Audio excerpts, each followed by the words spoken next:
Welcome to meeting number 5 of the House of Commons Standing Committee on Public Accounts. Pursuant to Standing Order 1083G, the committee is meeting today to study Report 10, Securing Personal Protective Equipment and Medical Devices of the 2021 Reports of the Auditor General of Canada. Today's meeting is taking place in a hybrid format pursuant to the House Order of November 25, 2021. Members are attending in person in the room and remotely using the Zoom application. The proceedings will be made available via the House of Commons website. So you are aware, the website will always show the person speaking rather than the entirety of the committee. I would like to take this opportunity to remind all participants to this meeting that screenshots or taking photos of your screen is not permitted.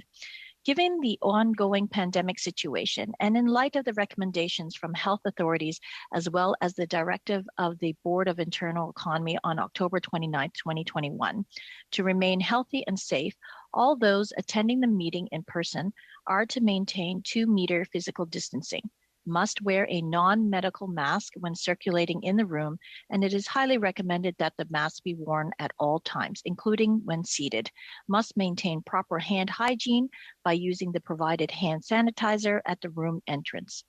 As the chair, I will be enforcing these measures for the duration of the meeting, and I thank members in advance for their cooperation.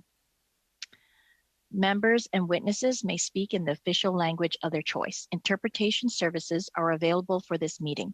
You have the choice at the bottom of your screen of either Floor, English, or French. If interpretation is lost, please inform me immediately and we will ensure interpretation is properly restored before resuming the proceedings. The raise hand feature at the bottom of the screen can be used at any time if you wish to speak or alert the chair.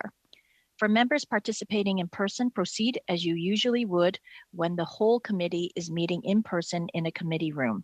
Keep in mind the Board of Internal Economy's guidelines for mask use and health protocols. Before speaking, please wait until I recognize you by name. If you are on the video conference, please click on the microphone icon to unmute yourself. Those in the room, your microphone will be controlled as normal by the Proceedings and Verification Officer. When speaking, please speak slowly and clearly. When you are not speaking, your mic should be on mute. A reminder that all comments by members and witnesses should be addressed through the chair.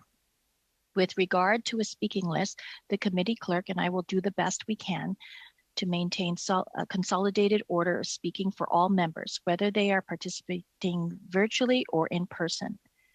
I would now like to welcome our witnesses from the Office of the Auditor General, Andrew Hayes, Deputy Auditor General, Jean Goulet, Principal, and from Health Canada, Dr. Stephen Lucas, President from the Public Health Agency of Canada, Dr. Harpreet Koshar, President, and Cindy Evans, Acting Vice President, Emergency Management, and from Public Service and Procurement Canada, Paul Thompson, Deputy Minister.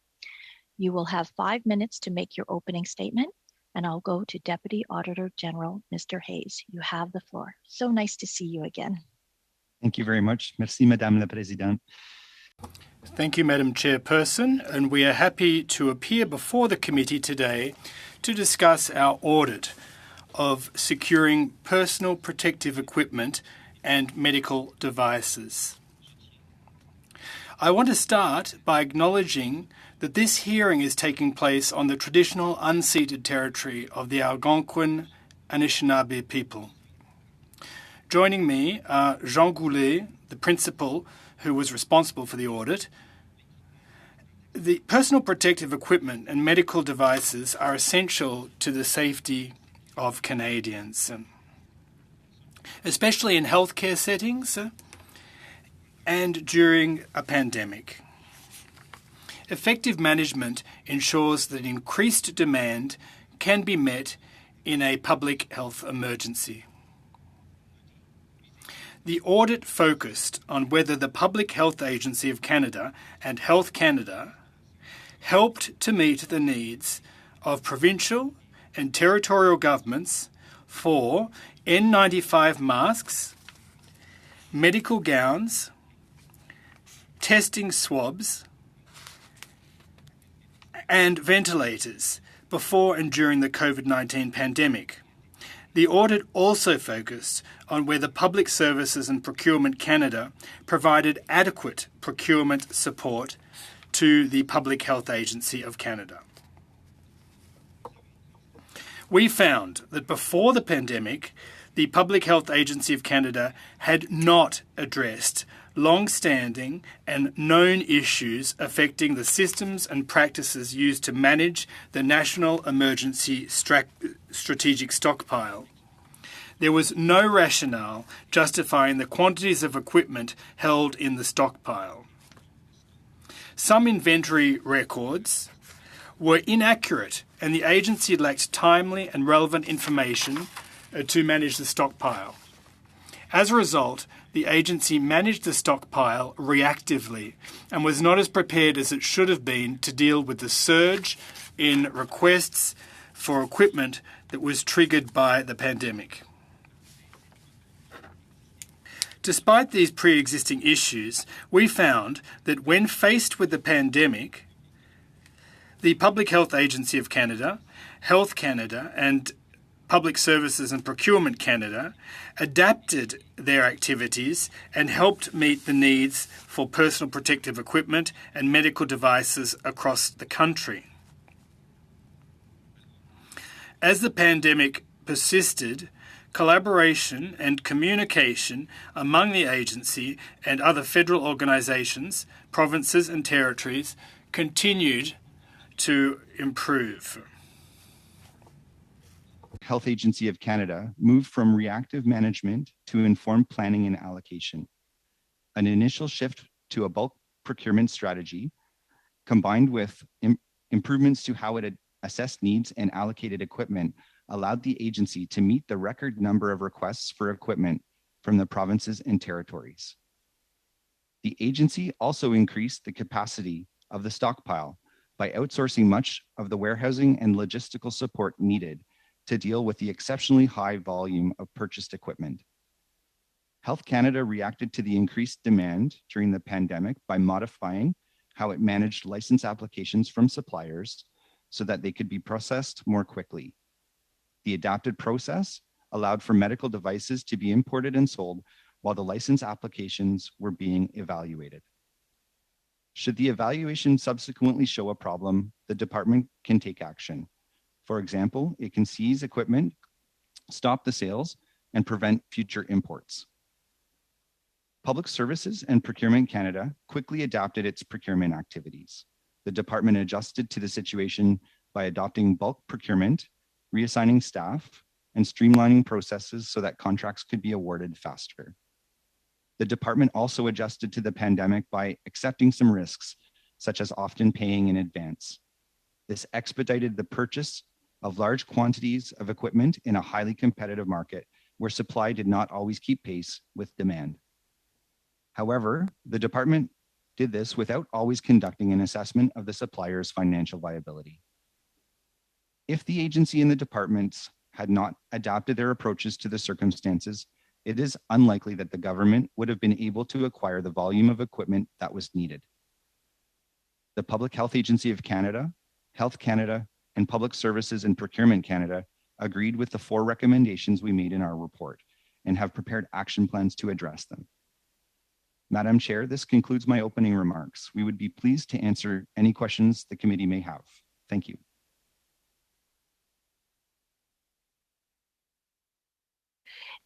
Thank you. And we now move on to Dr. Stephen Lucas.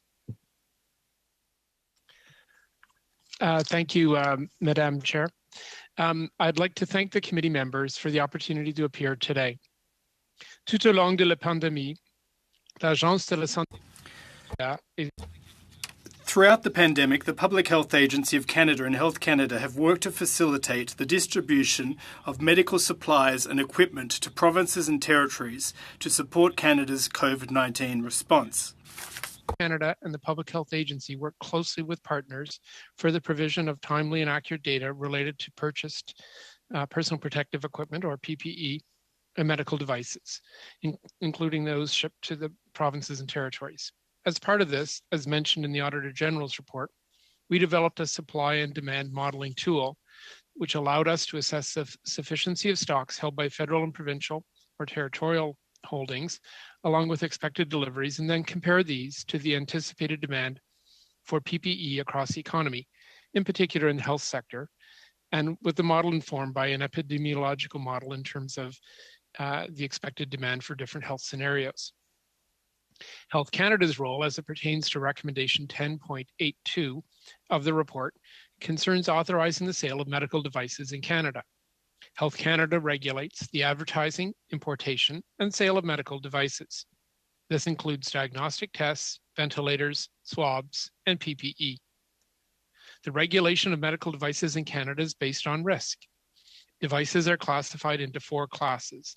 Class 1 presenting the lowest potential risk, and Class 4 the highest risk. Under this system, all medical devices, including respirators, are subject to the safety and effectiveness requirements of the medical devices regulations. Under the regular regulatory framework, only higher risk devices, Class 3 and 4, are subject to a pre-market scientific review. Respirators are Class 1 devices and therefore do not require device-specific pre-market authorization under the regular authorization process. The establishments manufacturing, importing, and distributing Class 1 devices are subject to the medical device establishment licensing regulatory requirements. However, through interim orders used to introduce regulatory flexibilities in the context of the pandemic, manufacturers have the choice between 2 authorization pathways for Class 1 medical devices: the new interim order pathway and the regular medical device establishment licensing pathway.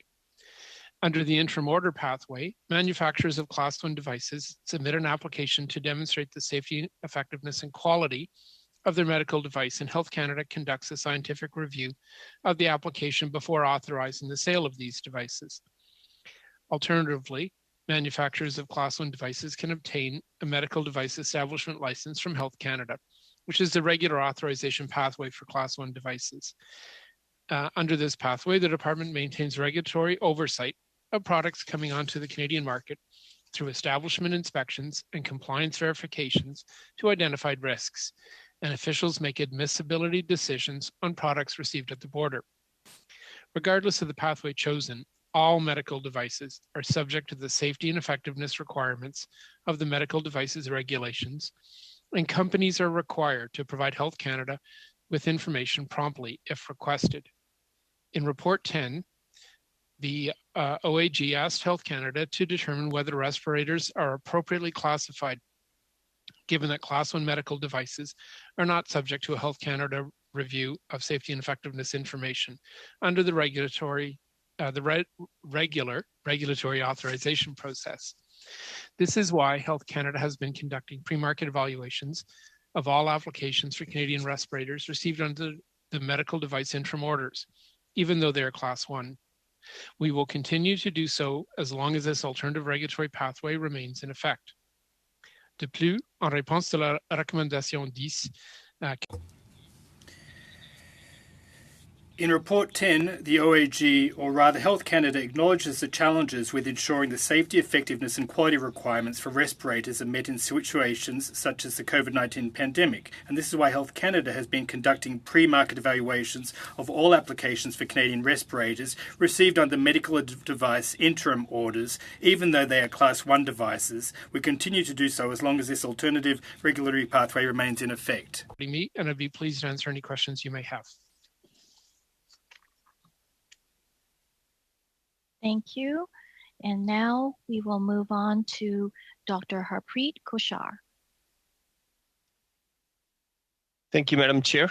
Thank you for the opportunity to speak to you today about the progress the Public Health Agency of Canada has made to address the recommendations in the Auditor General's report regarding personal protective equipment, as called PPE, and medical devices.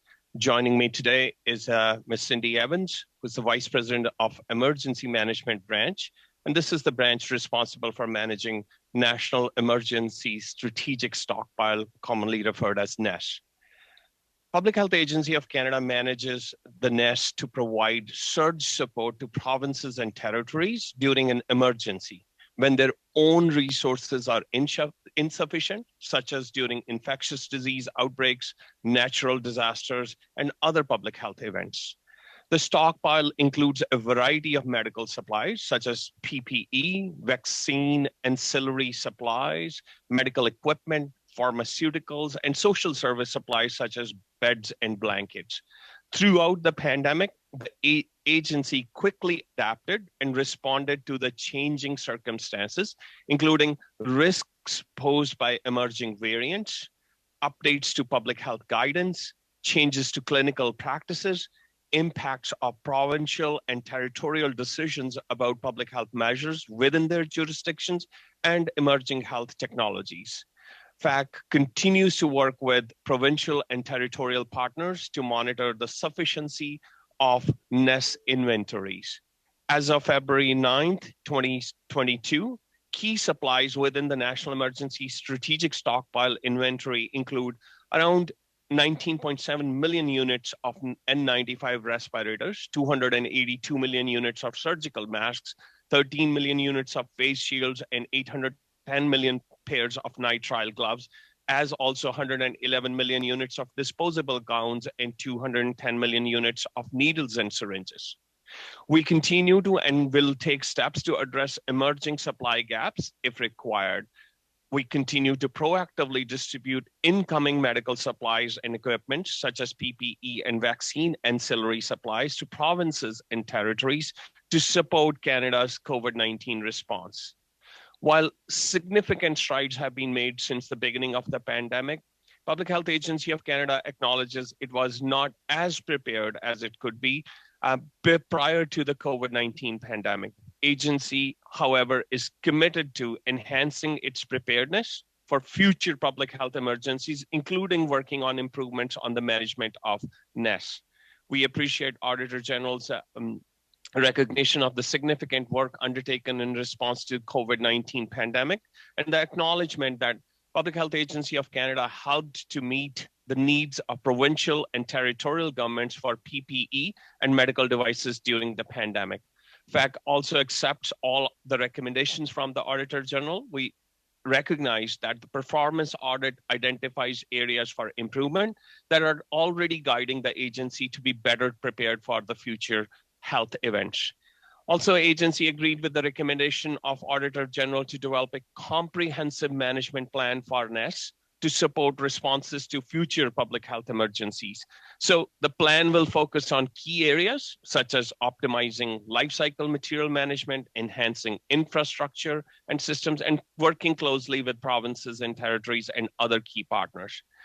Also, Auditor General recommended that agency enforce the terms and conditions in its contract with third-party warehousing. This includes long-term contract signed in September 2022 for provision of timely, accurate, and complete data.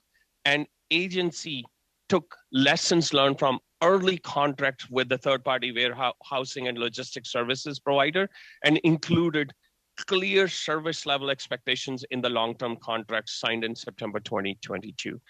In conclusion, Madam Chair, the agency is still in active response mode and is working with our provincial and territorial partners to finish the fight against COVID-19. We're committed to responding to the Auditor General's recommendation in full within the established timelines. In the meantime, I assure the committee that we will continue to work closely with provinces and territories to review, assess, and respond to Canada's emergency management and response needs. Thank you very much. Thank you. Mr. Thompson, you have the floor.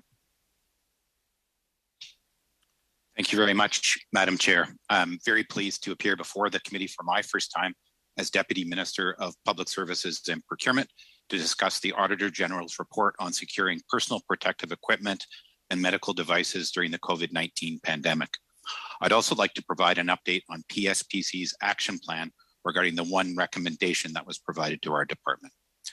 At the outset of the pandemic, my department was tasked with an extraordinary responsibility to procure essential supplies to protect the health and safety of all Canadians at an unprecedented scale and pace. Madam Chair, procuring the goods and services required to respond to the pandemic, particularly in the first 100 days, was an around-the-clock effort. The global nature of this situation meant that we were competing with all countries many with far greater purchasing power for scarce supplies. So PSPC took an aggressive approach to fulfill immediate, emerging, and long-term medical supply needs, including buying in bulk from distributors in Canada and internationally on behalf of and at the request of provinces and territories. Madam Chair, with the explosive increase in demand for medical equipment in the first few months of the pandemic, PSPC used all available tools to protect Canadians. This included making use of existing pre-qualified suppliers, using PSPC's emergency contracting authorities for shortened tendering periods, and sole sourcing, and in some instances, making advance payments to secure scarce PPE. I would note for committee members that we continue to use some of these approaches where needed. For example, to secure hundreds of millions of rapid tests that are in such high demand right now around the world. The vast majority of our contracts were successfully carried out, and this approach allowed us to secure over 2.7 billion pieces of PPE and medical supplies. As the Auditor General's report notes, PSPC mobilized its workforce and adapted quickly to deliver on urgent procurement requirements for Canadians. The report also acknowledges that PSPC accepted and mitigated risks in order to procure large quantities of equipment in a very competitive market. I will pause for the translators. Notre réponse a été efficace, mais Our response was effective, but as with most emergency situations, there are lessons to learn. In her report, one recommendation was identified for PSPC regarding financial checks of suppliers involving advance payments, which we accepted. I can report that the department has since identified a number of measures to strengthen procurement in an emergency, including improved processes for due diligence before issuing advance payment. We've also updated tools and processes to further manage and mitigate risk, including the development of an emergency procurement checklist to better document decision-making when awarding contracts. Today, we are in a vastly different situation. The market has stabilised and domestic production of PPE has increased. Our department has also returned to the use of competitive bidding processes where possible. Madam Chairperson, from day one, Public Services and Procurement Canada has worked tirelessly to acquire supplies and equipment to support Canada's frontline healthcare workers and all Canadians. As we continue to support Canada's COVID response, the Auditor General's observations have helped refine our approach and will enhance our response to future emergency situations.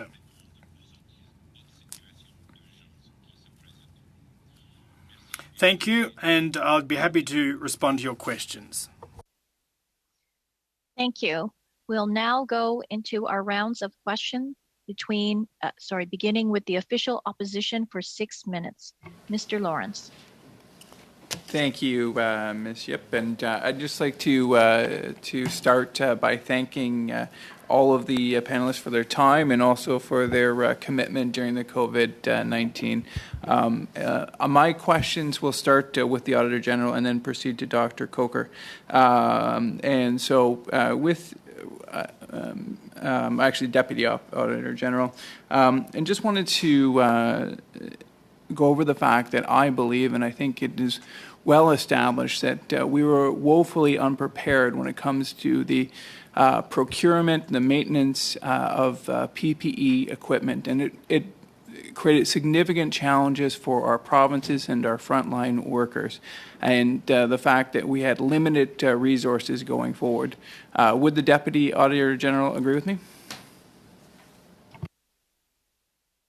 Thank you for the question. Our audit findings confirmed that the NES, the National Emergency Stockpile, Strategic Stockpile, had not established what and how much should be stockpiled for an emergency, for a public health emergency. We also found that there was opportunities to improve the way that they managed information, their information system. These are important things that the Public Health Agency of Canada knew about from internal audits, and we had hoped that they would have taken action on some of these long-standing issues. We were happy to see that the agency had reacted quickly during the pandemic to address the increased needs of the provinces and territories and worked with them to meet their needs. Thank you, Mr. Hayes. My time is limited, and I do understand. And we will talk about the procurement during the. But right now, I just want to focus on the events that led up to it. Can you also confirm that there were audits in 2010 and 2013, and this agency? I don't know of a better term than ignored the recommendations that came from those audits in 2010 and 2013. So I can confirm that those were internal audits conducted by the department, by the agency, and that we found that the findings from those internal audits had not been fully implemented. Dr. Coker, I'll shift to you now. So we've heard from the Deputy Auditor General, and we've seen in this report that we had significant lapses here that put our frontline workers in not a great position, that put our provinces in a challenging position. There were serious issues with that. And I believe in accountability. And so could you please advise how many individuals have been held accountable? Has any individual at Public Health realized any repercussions due to this tremendous failure? Madam Chair, I'd start by saying that there are multiple lessons learned from this aspect. And as the Deputy Auditor General pointed out, we have actually pivoted very quickly to respond to what was the need of the hour. And we worked together with all the other departments and agencies. Of course, this is one of the pandemic is once in 100 years. I'm sorry, sir, but my time is limited, and I would like to focus on the events leading up to and the accountability. And I asked a fairly direct question, and so I would appreciate a direct answer. Were there any officials held to account? Was there any type of discipline, any suspensions, any firings, any discipline of at any kind for the individuals who were responsible for the oversight, and who were they? Madam Chair, the accountability as such rests with Public Health Agency in a cumulative way, as well as with provinces and territories who have their own stockpile. The process of maintaining the national emergency strategic stockpile is to actually help the provinces and territories when they exhaust their stockpiles. Dr. Coker, my apologies. Once again, I asked a fairly direct question, and I'd like a response. Was anyone held accountable? Was there anyone whose employment was terminated as a result of these significant lapses in your department? Was there anyone who faced any discipline at all? As I pointed out, Madam Chair, that this is a cumulative responsibility within the Public Health Agency of Canada, as well as the colleagues, in terms of making sure that we learn from these lessons. And we continue to do that by making sure that we have the right governance, we have the right amount of strategic stockpile as we move forward. So that is where the focus is while we are actually addressing the COVID-19 pandemic at this point, Madam Chair. So to be clear, no one has been held to account, even though there were significant lapses that put our frontline workers at risk. Madam Chair, I'd reiterate the point that we are working very closely with our partners, making sure that we have the right complement, we have the right governance, we have the right information. Thank you very much, Sarah. I'll move on from there, and I'll take that as absolutely no one in your department was held accountable for putting our frontline workers at risk, which I find just absolutely abysmal. In the point of order, Madam Chair. Thank you, Mr. Lawrence. And point of now order. we move on. Go ahead, please. Madam Chair, since we're in the second meeting, it's probably good to establish a practice, I would think. members might not like the answers that are given by witnesses, but I think to maintain a basic decorum on a committee that is arguably the most nonpartisan, or should be the most nonpartisan on the Hill, is important. I understand my colleague asked a question. He didn't get the particular answer that he was looking for, but let's try to maintain as much as possible a respectful tone. That would just be my view, and I think it's shared. Thank you. So noted. We move on for the next 6 minutes. Ms. Shanahan. Merci beaucoup, Madame. Thank you very much, Madam Chairperson. I too, in turn, would like to thank all the witnesses who are here before us today for all the work that you've done since the beginning of the pandemic. And obviously, you did a lot of work prior to the pandemic. We'll discuss that. But since the beginning of the pandemic, frankly speaking, it's everyone, all of these team members that have helped us, enabled us to weather this storm and get through this crisis to date. We're continuing this effort still today. My first question is for PHAC, the Public Health Agency of Canada. We've seen previous health crises. SARS, 20 years ago, there were commissions of inquiry, studies, recommendations, and so on and so forth. So here's my question. How is it that we weren't better prepared, at least with the basic core equipment? Especially as my colleague pointed out, Mr. Lawrence, there were internal audits in 2010, in 2013. And I know my colleagues from the Conservative Party are concerned about public health as well. So how is it that during their reign there was not that preparation done? Thank you, Madam Chair, for the question. I'd start by saying a global pandemic of this scale of COVID-19 has not been seen in 100 years. And we have many lessons for everyone in Canada and around the world from this pandemic. These lessons learned actually help us, the Government of Canada, in collaboration with provinces and territories to adjust the approach. We were very much in the realm of creating the National Emergency Stockpile, which was not equivalent to the scale of the pandemic which we saw in starting in 2020.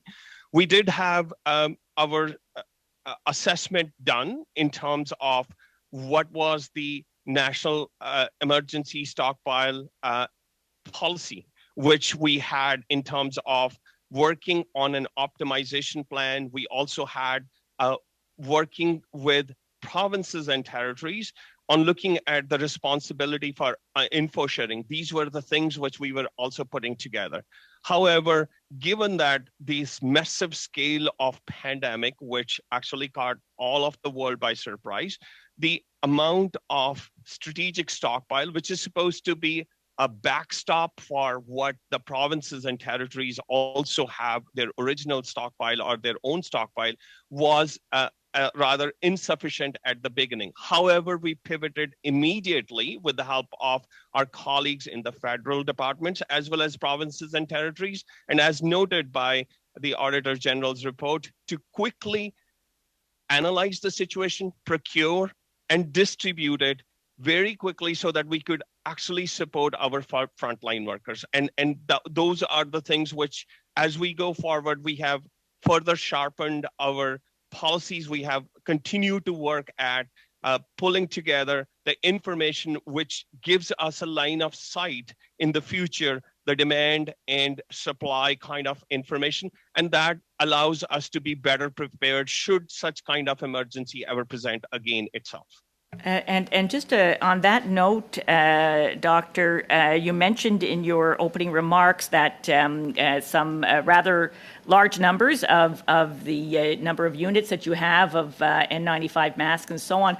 Can you provide to this committee the metrics around how you decide just how much is enough? I mean, I have no idea how that would be determined. What is enough, and what does that look like? When is it the provinces that give you their request and you stockpile accordingly, or vice versa? If you can provide that to the committee, I'm just disturbed about any implication that there were employees that were deliberately negligent in their duties. And I do not believe that that's the case. What I do know is that there were significant cuts to your agency as well as other departments in the years in 2014 and 2015, and that may be part of the answer. But I know we're not here to talk about resources. You're supposed to make do with whatever you have. I'm going to direct my other questions to the auditor, to the Deputy Auditor General. And regarding the public procurement, opposition members have expressed that they do not agree with some of the actions taken to procure PPE and medical equipment quickly during the pandemic.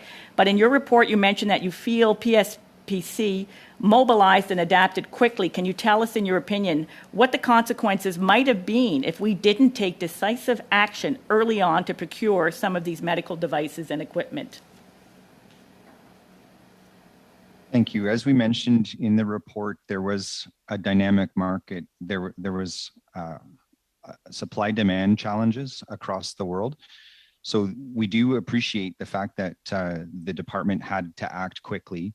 We identified some areas for improvement. In particular, we mentioned the controls that could be put in place and implemented around advance payments, and also doing integrity checks for suppliers.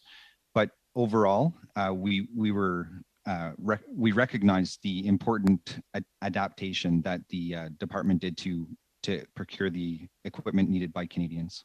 Thank you. We will now move on to Ms. Sinclair Degany. Merci beaucoup, Madame la Présidente. Thank you very much, Madam Chairperson, and thanks to all the witnesses for being in attendance today.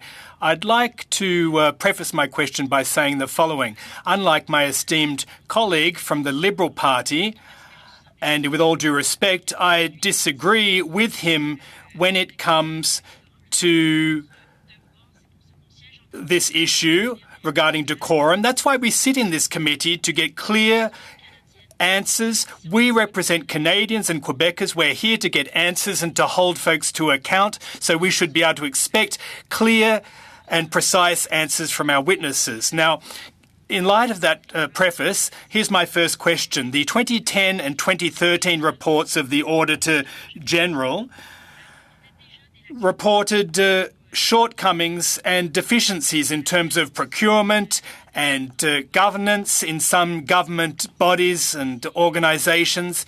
How is it that that advice and those recommendations were not followed up on in time in the run-up to the pandemic, which started in 2020?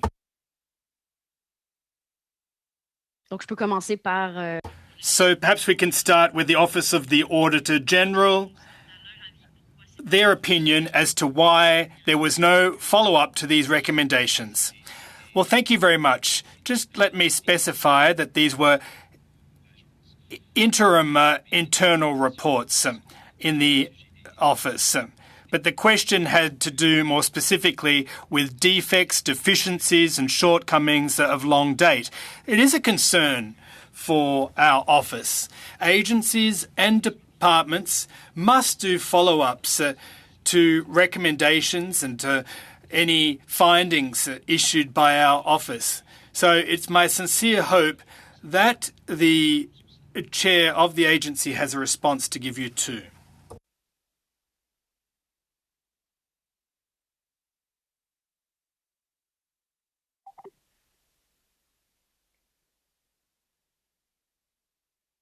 Madam Chair, would you like me to respond? Oui, c'était la... Yes. Dr. Cochard, s'il vous plaît. Yes, Dr. Cochard. And I hope that that time won't be taken away from my overall time, Madam Chair. Donc, Dr. Cochard. Dr. Cochard, please. Yes, thank you, indeed. Chair, as I earlier alluded to the fact that, of course, these were internal evaluations and audits for the management of a national emergency strategic stockpile.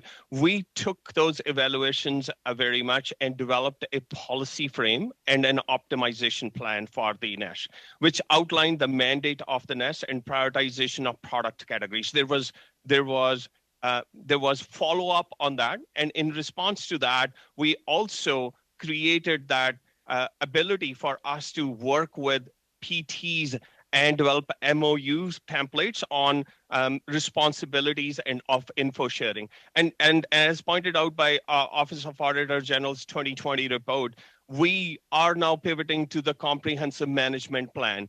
Of course, there is work continuing on, and as I mentioned earlier, this is to really have a comprehensive management plan with associated performance measures and targets for NESH within 1 year of our, seeing the end of the pandemic. We have to work closely with PTs, and we are very committed to that, and other key partners to better define these roles and responsibilities, and we continue to do that. Merci, Dr. Thank you very much, Dr. Kochar. Thank you. Thank you. A follow-up question. Do you believe that we need to actively take a look at your plan, which was developed in haste, just to ensure that it is adequate so we can deal with this pandemic and be done with it? I don't want to be a naysayer or a fearmonger, but I think that there may be pandemics in the future. So shouldn't this plan be scrutinized, audited, gone over with a fine-tooth comb to ensure that we don't find ourselves in the same situation in future? Madam Chair, as I alluded to earlier, this is something which we are committed to develop, including a very comprehensive management plan with the key indicators in that. And as I mentioned earlier, this work has already started. We are focusing right now, being in the middle of the pandemic, on fighting the fight with the pandemic, but we are still continuing to have those robust pieces working with our partners in the federal family, as well with the provinces and territories. For example, what would be the allocation model should this happen? We've already established that in the current pandemic, and that would be a lesson learned how we go further. How much do we retain for which kind of the PPE? What do we do with it when there is a certain degree of triggers which are reached? And Merci. So we will continue. Thank you. Thank you very much, Doctor. A follow-up question in that case.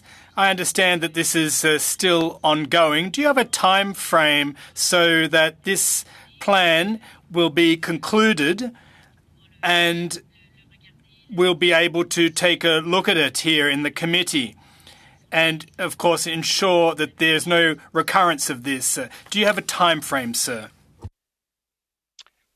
Madam Chair, we have as we agreed with the Auditor General's report, we have mentioned in that report, in the response to that report and recommendation, that within 1 year of the pandemic having declared ended, we would have a complete package of a comprehensive plan, comprehensive management plan, explained roles and responsibilities with key parameters ready. And that is our target with which we are moving forward.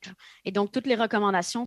So, if I've understood correctly, all the recommendations from the Offices of the Auditor General were agreed to, and 1 year after the conclusion of the pandemic, we should see those recommendations adopted 1 year after the pandemic is over, yes? Madam Chair, that is our target with which we are working to, and we hope to achieve that target as we continue to work and continue to develop while we are also focused on the pandemic, and that is the time frame with which we are working. Excellent. Merci beaucoup. Excellent. Thank you.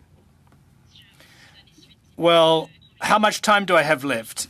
Oh, next round then. Yes. We are moving on to Mr. Desjardins for 6 minutes. Thank you very much, Madam Chair. And first, I want to begin by thanking the witnesses for your outstanding work during this very difficult time for Canadians. It's been difficult, I think, not only for our frontline healthcare workers, but of course for folks in management of our critical supplies, including that at the national stockpile. But I do have a very important role to play on behalf of Canadians, and that's to get to the root issue of accountability as to why there's certain deficits that were present in particular the early part of the 2010s. And I really want to get to that point because I do believe Canadians deserve an answer as to why those deficiencies were identified and then not followed up appropriately in order for us to best plan for the future, to have confidence in our systems moving forward. And so I do want to spend some portion of my limited 6 minutes here just to summarize for Canadians and for the witnesses some of the concerns that I'm most impacted by and some of the concerns I have from it. So in the report that was presented to us from sections 10.25 onwards to 10.32, I'll summarize. There was a 2010 report, if I'm correct, and this internal audit suggests that there were significant findings related to the National Emergency Strategic Stockpile. And then again in 2013, the agency conducted a follow-up internal audit and found that the federal stockpile issues raised that 3 years ago had not been fully addressed. That's my first concern. My second concern is we found that the Public Health Agency of Canada did not fully address those significant findings of the National Emergency Stockpile. And from both the 2010 and 2013 reports, we found that management committed to do so, but didn't properly follow up or address them. And to my final point before I ask the Deputy Minister to respond is related to why. Why was there such a complete breakdown of oversight and accountability for a very long period of time, and particular from 2010 to 2015, given those reports? What caused such deficits in a system that's supposed to be proactive and prepare for emergencies?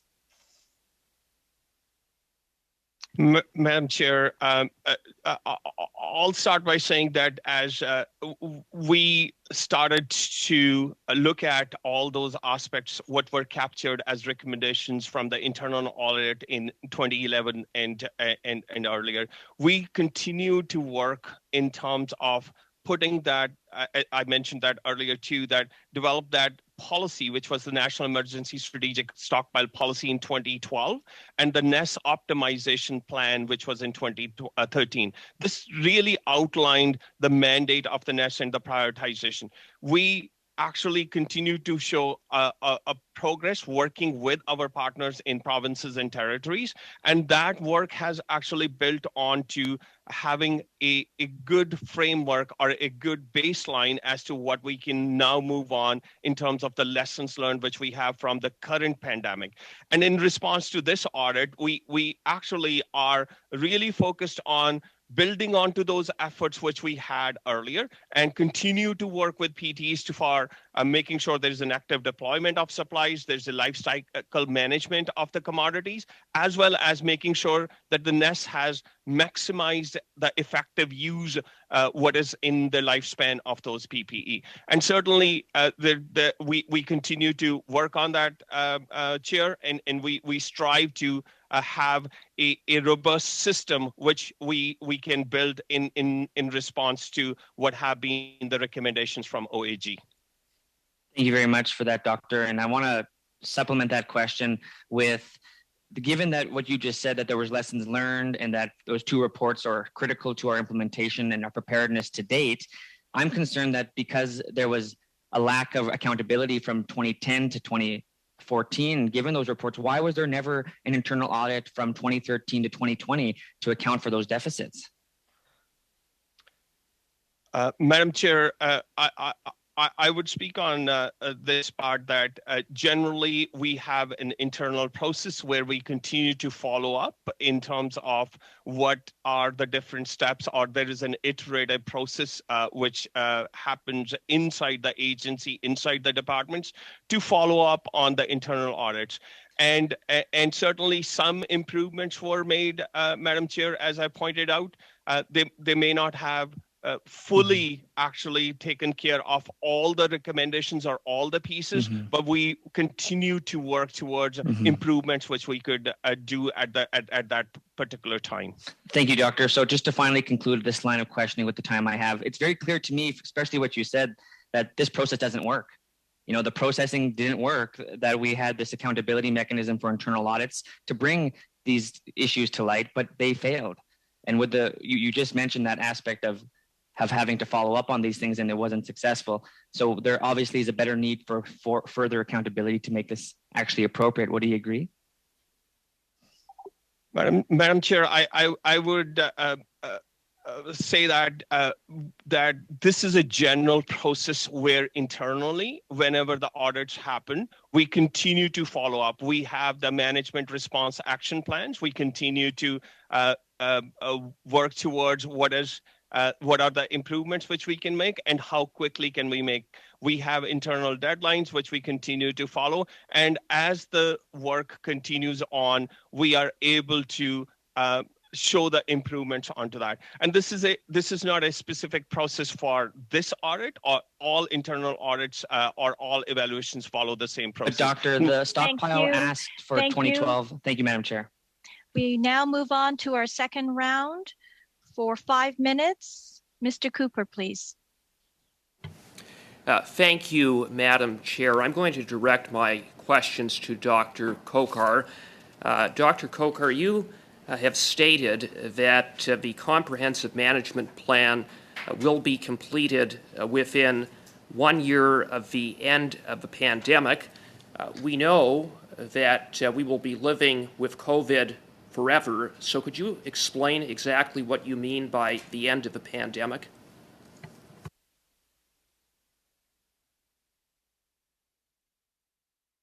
Thank you, Madam Chair, for the question. So, as I alluded to this earlier, our idea is to complete within 1 year. The WHO, or the World Health Organization, declares the start and end of pandemic based on the global epidemiology. So, through a very formal declaration. Okay, so, Chair, thank you, Dr. Kokar. So, just to clarify, when the WHO declares the end of the pandemic, within 1 year of that timeline, the comprehensive management plan will be complete. Is that correct? Yes or no? That is true. That is what. And that could be 1 year. That could be 2 years. That could be 10 years. Is that right? Madam Chair, it is dependent upon how active we are into the current pandemic. Once that pandemic gets to the point where WHO declares the end, then we will certainly have a 1 year window. So you have no idea when? You have no idea. Point of order, Madam Chair. I would remind members that witnesses are here on the invitation of the committee to answer questions on the report. I think we should show them the same respect and allow them to answer our questions as best they can without being interrupted. I think I have equal time, but I will give Dr. Kokar a little more time to respond to what I understand his answer to be, which is that he simply has no idea. Madam Chair, what I am... Point of order, Madam Chair. Point of order. Go ahead, please. Okay. I don't want to keep doing this. It's the second meeting we've had. So witnesses will give answers. Members of Parliament will either accept or not accept those answers, but to just be disrespectful of witnesses is not going to get us anywhere. The comment that was just made at the end of my colleague's statement, where he said that Dr. Koshar had no idea what he's talking about. No, that's not. Or had no idea, rather. Had no idea. Those were the words used. This is not respectful of witnesses. So let's just keep a level of decorum that's becoming of this committee and our job as MPs. Madam Chair, just in response to Mr. Fragascatos' point of order, the report of the Auditor General is a damning one in terms of the systemic failures of PHAC, and the commitment that was made in this very report was that a comprehensive management plan would be completed within 1 year of the end of the pandemic. In light Point of of order overriding... in this debate? No. In light of these significant failures, I think Canadians deserve to have some idea of a timeline.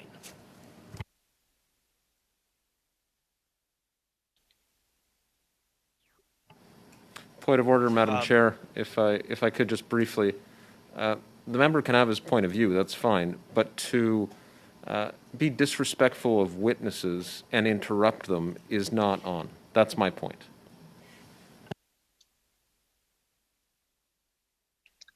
Thank you. Okay, let's resume in a professional manner, please. Mr. Cooper. So, again, I'm going to ask Dr. Kokar to answer the question that I posed to him before Mr. Fragiscatos interrupted me with his point of order. Madam Chair, as I would note that the pandemic is still ongoing and newer variants of concerns do present themselves.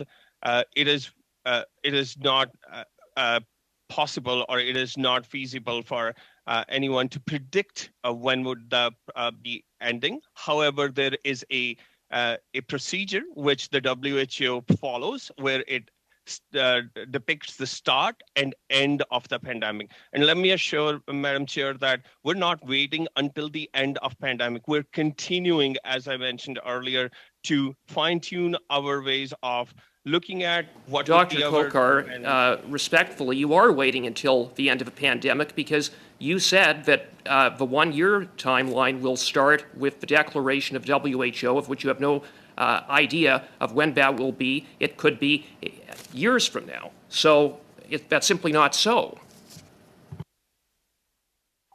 Madam Chair, I would want to make sure that I was clear. So we are continuing to make improvements. We are not waiting until the end.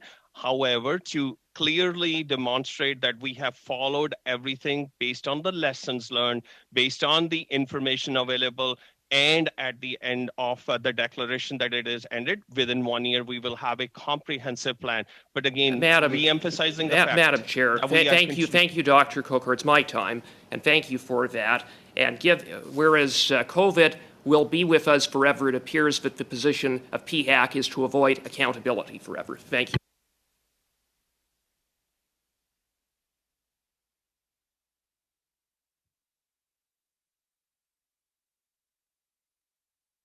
Thank you.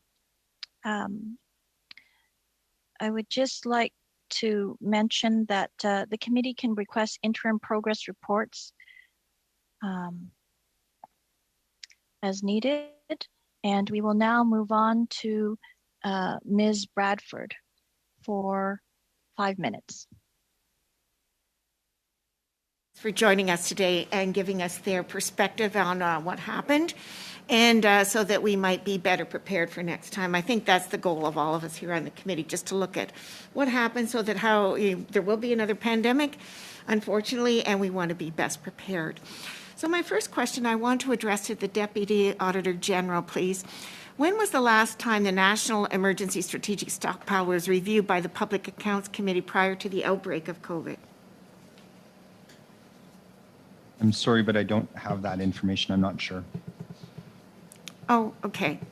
But we do know that basically the reports indicated from our last pandemic when we were dealing with SARS, it seems that a lot of those recommendations were not followed up on. And so now, do you know how, and perhaps maybe this is going to be a better question for Dr. Kokar, but I just want to say that in your report, you state that supply-demand modeling tool was developed during this process. And can you tell us when this was developed and what impact it had on us, managing the supply going forward? Or is that better answered by Dr. Kokar? I do think it is a question for the Public Health Agency of Canada. I will say that in our report, we did comment on the fact that it is important to have agreements with provinces and to work collaboratively with them, and that was done at the beginning of the development process. However, I do think the Public Health Agency is in a better position to answer. And another question for you then, will the AG be following up to see if the recommendations from this report are going to be implemented going forward? we do have a follow-up process.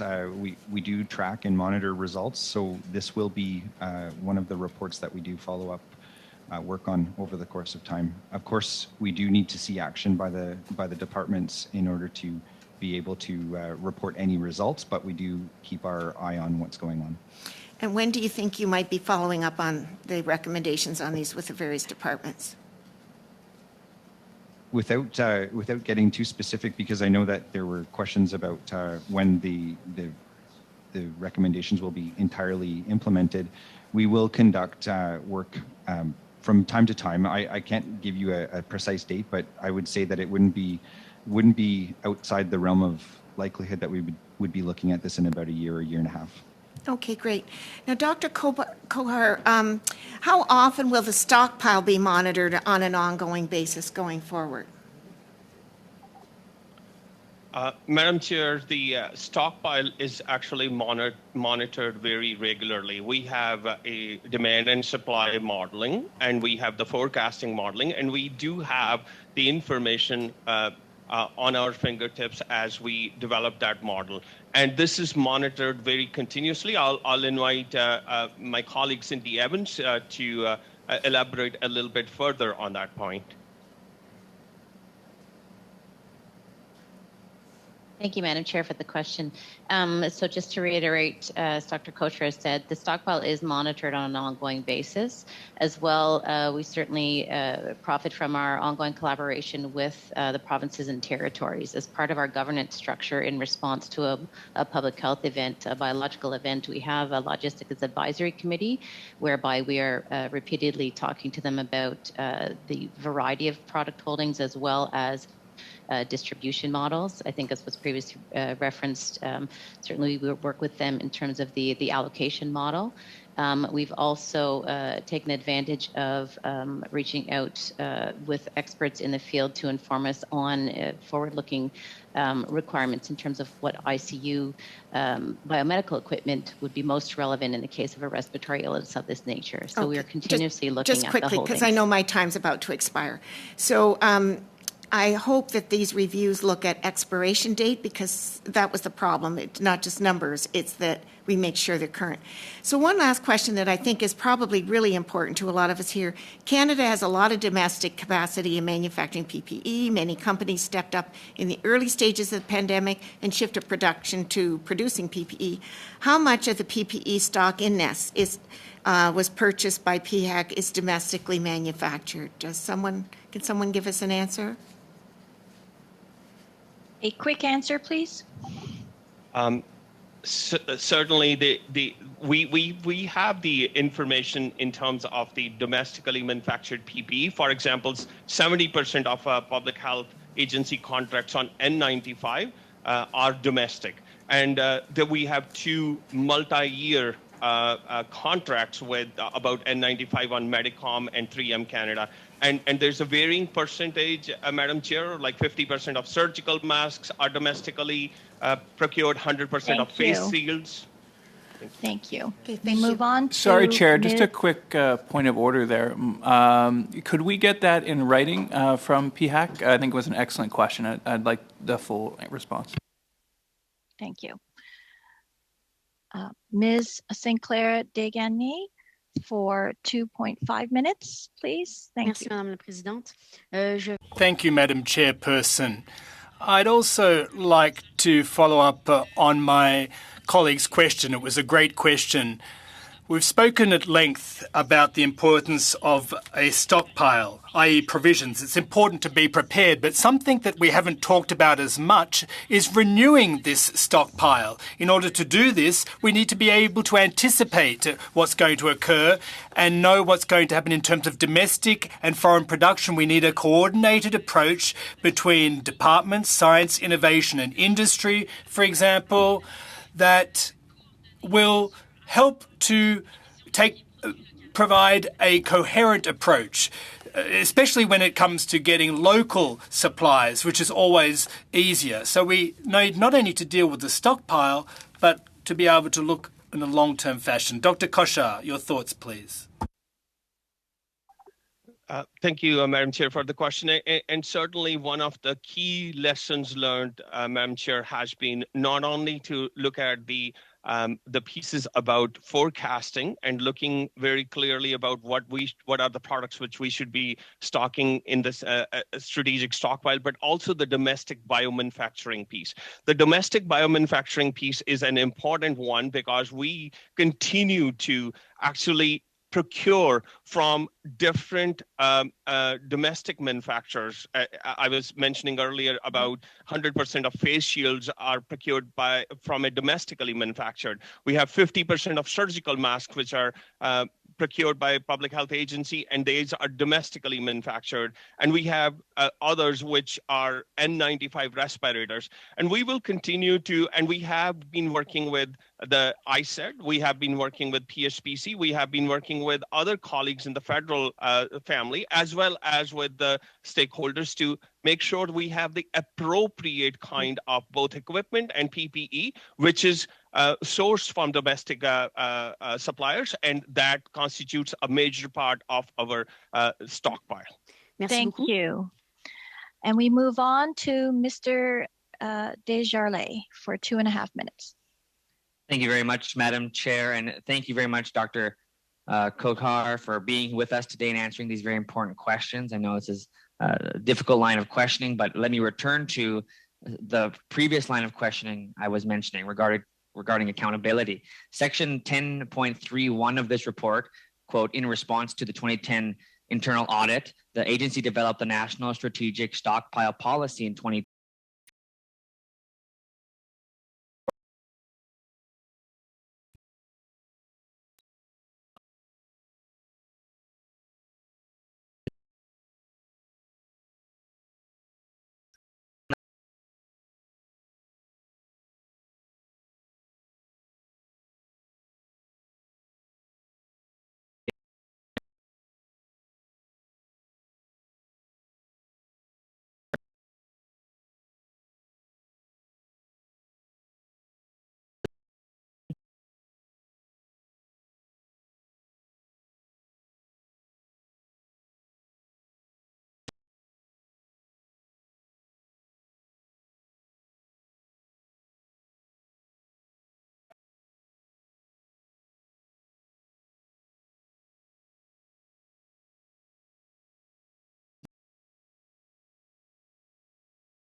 that the government procurement practices favor a small number of large manufacturers in Canada. They also note that foreign suppliers have abused an interim order that relieves them of PPE tariffs until fall of 2021, allowing the dumping of foreign products into our market. Have the PPE tariffs been reinstated as of today? Can someone answer that for me? Madam Chair, if you allow, I'd actually, this is best place for Mr. Thompson to answer that part, if you allow, sure. Paul. Thank you, Dr. Kochar, and thank you for the question. With respect to the importance of moving to domestic production, there has been a significant shift over the course of the pandemic to more domestic supplies. Dr. Kochar spoke about the NES in particular, but if you look more broadly at procurement of PPE, our estimates are that about 50% of the contracts are with domestic companies, and about 40% of the value is going to domestic companies. Thank you. Yeah. Thank you. We will now move on to Mr. Dong for 5 minutes. Thank you, Madam Chair. This study is great. It kind of takes me back to where we were in 2020. We were fighting a war against COVID-19, and a war that we weren't prepared for. But I remember while the healthcare workers are fighting on the front line, the entire population was working together, whether it's donating PPEs, whether it is to look after a neighbor or a friend in quarantine. And then we have, our MPs and senators working together. I remember the days we had those technical briefings on the daily basis. We put aside politics and give ideas and observations and, public service. Thank you very much. And you were there every day, taking back these advices and act on them. It was like the entire nation was fighting against one single enemy. And I really miss those days, by the way. But so with that, I just want to say a thank you, a sincere thank you to the public health and especially to the procurement folks. You guys work magic in the hyper-competitive market, where everyone, it's not buying product to satisfy wants. It's actually buying product to save lives. So every country was being super competitive, going to market and purchase up those PPEs. Unfortunately, Canada did not have the capacity to produce our own PPEs, and you folks had to work around the clock, literally, because some of the producers they around the globe, they're in different time zones. So I just want to say a sincere thank you to the witnesses that are here today.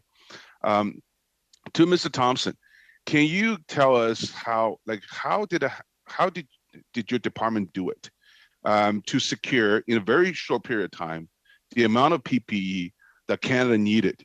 In Parliament we talk about the provinces are really in shortage, but we actually never seen the bottom of the barrel. And it was because our international procurement was doing the magic for a short period of time, and then domestic production capacity caught up. But tell us what exactly did you do to secure those contracts? Thank you, Madam Chair, for the question. So as I alluded to in my remarks, a lot of it was just pure effort at the beginning, the teams working around the clock, but it was also leveraging flexibilities that we introduced to make it easier to secure products. The ability to delegate authority so that we could move quickly, the ability to use sole source, the ability to use advance payments where that was required. Those were just some of the